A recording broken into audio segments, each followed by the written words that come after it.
Just to note, you can actually set the language of your page. You can do that by using the lang attributes in the opening HTML tag.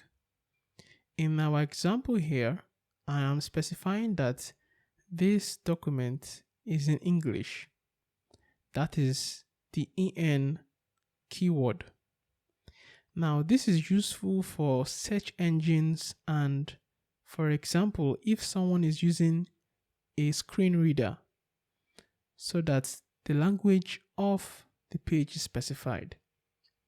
Another thing you can do is to specify the language of a subsection.